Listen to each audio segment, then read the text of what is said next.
चलो यार, हरित गृह प्रभाव है वैश्विक तापमान पढ़ते हैं।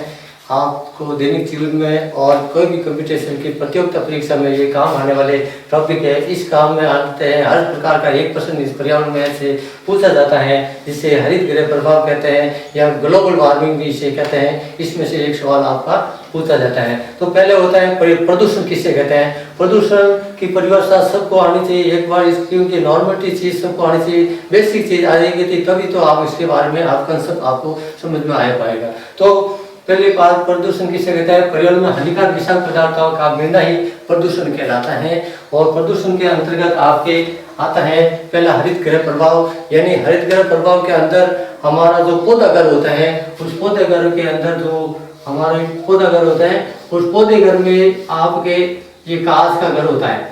ये शीत वाले प्रदेश होते हैं या उष्ण या शीत वाले प्रदेश या ध्रुवीय प्रदेश होते हैं, उसके अंदर पेड़ पौधे के लिए उचित तापमान की आवश्यकता होती है। उस उचित तापमान को बनाए रखने के लिए कांच के घर बनाए जाते हैं। इस कांच के घरों के अंदर कांच के जो ये पेड़ पौधे लगे हुए हैं, इस पेड़ पौधों को सूर्य की तापमान की आवश्यकता होती है, इसलिए तापमान की पूर्ति करने के लिए पौधा घर बनाया जाता है, यानी कांच के घर बनाए जाते हैं।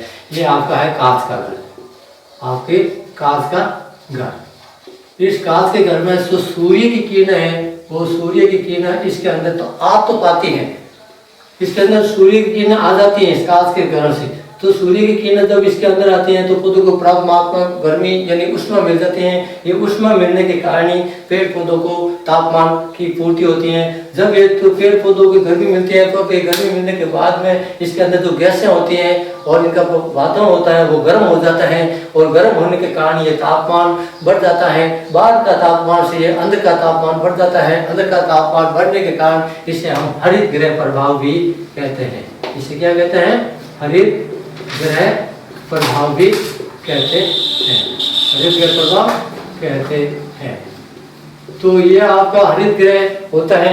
हरित गृह के कारण ही आपके बारे में इसे पता चल जाता है। हरित गृह मतलब पेड़ पौधों के लिए कितना तापमान है, क्या प्रभाव पड़ता है, ये प्रभाव के कारण ये बताया जाता है। यानी शीत वाले प्रदेशों में जो सब्जियां हैं और फसलों के लिए उसे तापमान बने रखने के लिए इसे हरित गृह प्रभाव के काम में लिया जाता है। फिर होता है ग्लोबल वार्मिंग, यानी इसे ग्लोबल वार्मिंग।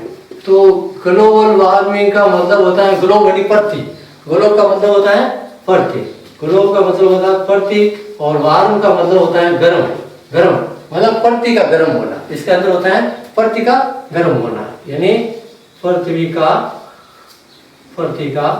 गर्म होना, पृथ्वी का गर्म होना यानी ग्लोबल वार्मिंग, पृथ्वी का गर्म होना ग्लोबल वार्मिंग कहते हैं। जिससे पृथ्वी का गर्म होता है, तो पृथ्वी का गर्म हम सामान्य अर्थों में या पृथ्वी पर तापमान बढ़ने के कारण को हम ग्लोबल वार्मिंग कहते हैं। ये ग्लोबल वार्मिंग क्यों होते हैं इसके बारे में आपको ये ग्लोबल वार्मिंग जो कि वर्तमान में जीवाश्म ईंधन होता है, जो वर्तमान में क्या होता है? जीवाश्म ईंधन होता है। वर्तमान में जो होते हैं जीवाश्म ईंधन, तो जीवाश्म ईंधन के जलने से कार्बन डाइऑक्साइड गैस का बढ़ना, कार्बन डाइऑक्साइड गैस का क्या होता है? बढ़ना होता है। जीवाश्म ईंधन के बढ़ने से कार्बन डाइऑक्साइड गैस का बढ़ता है, जिससे तापमान के औसत तापमान में वृद्धि हो जाती है। क्या हो जाती है? बढ़ना से औसत तापमान में वृद्धि हो जाती है। औसत तापमान में वृद्धि हो जाती है। औसत तापमान में पृथ्वी के औसत तापमान में वृद्धि हो जाती है, पृथ्वी के औसत तापमान में वृद्धि हो जाती है, जिन्हें ग्रीन हाउस प्रभाव भी कहते हैं। फिर होता है इसमें आपके वस्तुओं के जलने से, फिर होता है आपके वस्तुओं के जलने से, फिर होता है दूसरा पॉइंट होता है वस्तुओं के जलने से। वस्तुओं जो कि जलाए जाते हैं, वस्तु जलाते हैं, कोई भी प्रकार की वस्तु है, जैसे पेड़ पौधे की पत्तियां होते हैं, वस्तुओं को भी एक आग जल सकते हैं। वस्तुओं को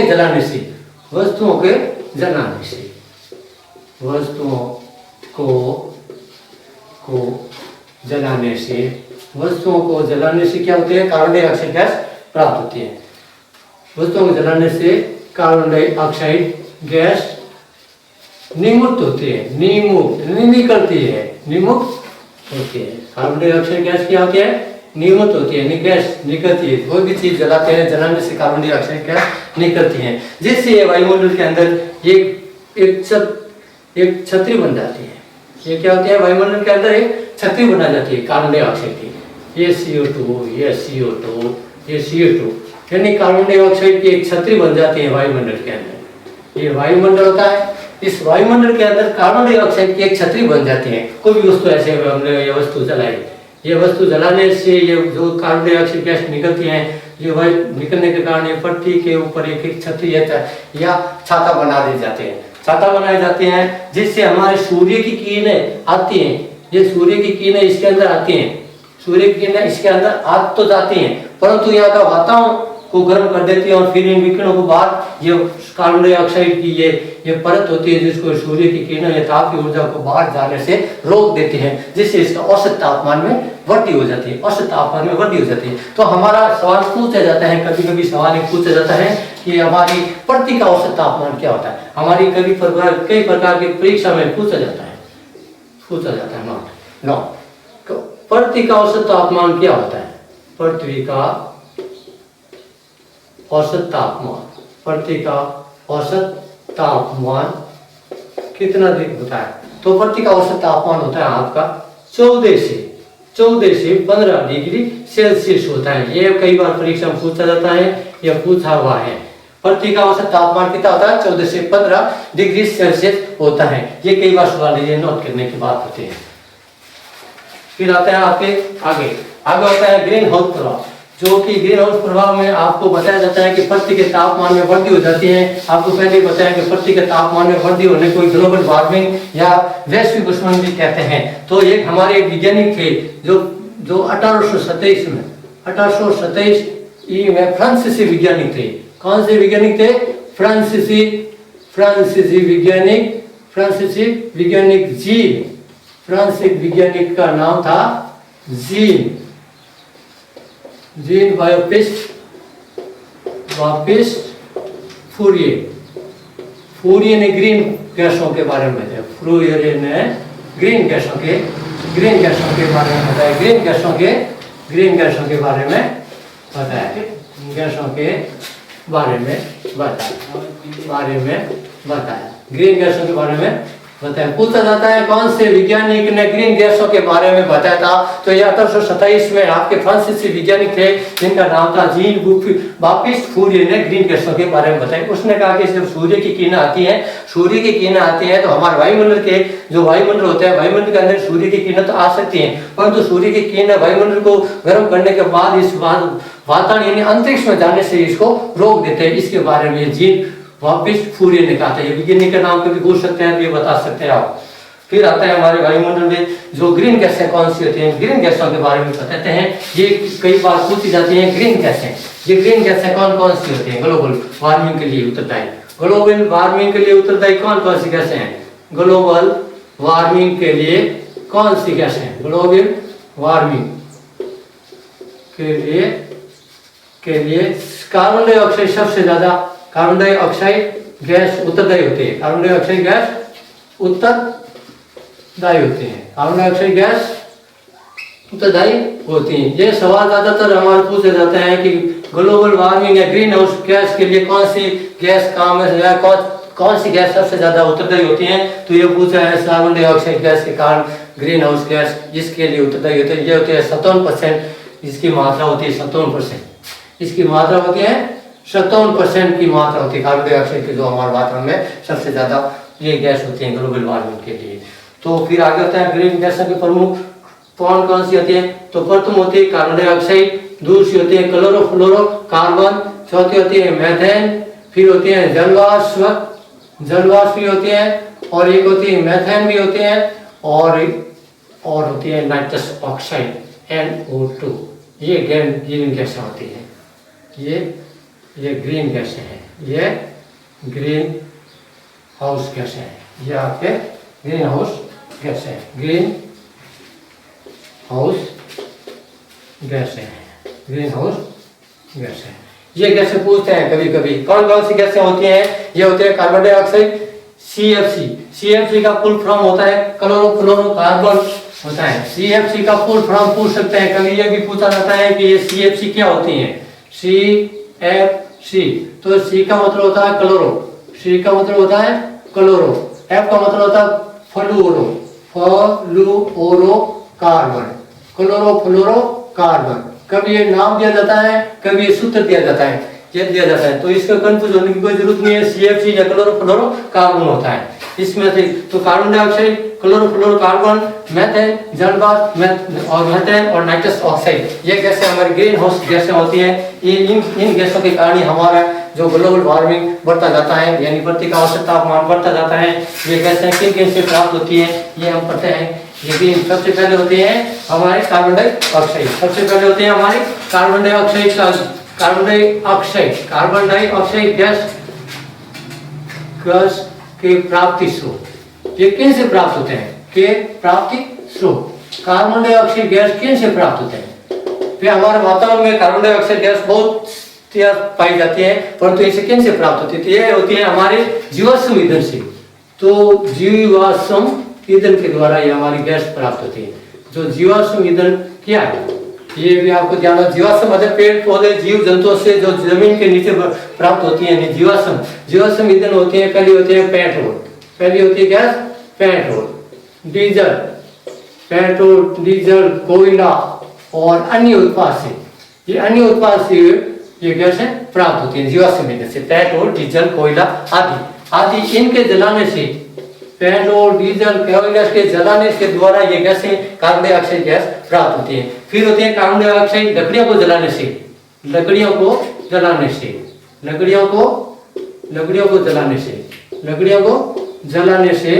carbon dioxide gas carbon dioxide gas उत्सर्जित होती है। गैस उत्सर्जित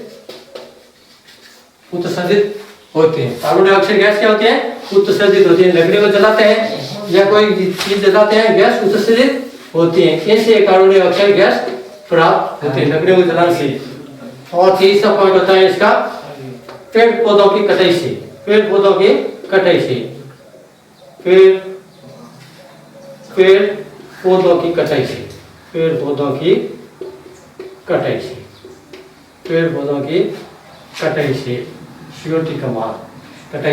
CO2 की मात्रा बढ़ती है। CO2 की मात्रा बढ़ती है। तो CO2 की मात्रा किस के कारण बढ़ती है? एक तो जीवाश्म ईंधन के दहन के जलाने के द्वारा। दूसरा होता है पॉइंट लकड़ी को जलाने से कार्बन डाइऑक्साइड गैस उत्सर्जित होती है। तीसरी होता है पेड़ पौधों को काटने से। और चौथा पॉइंट होते हैं वनों की अतिचारण, वनों का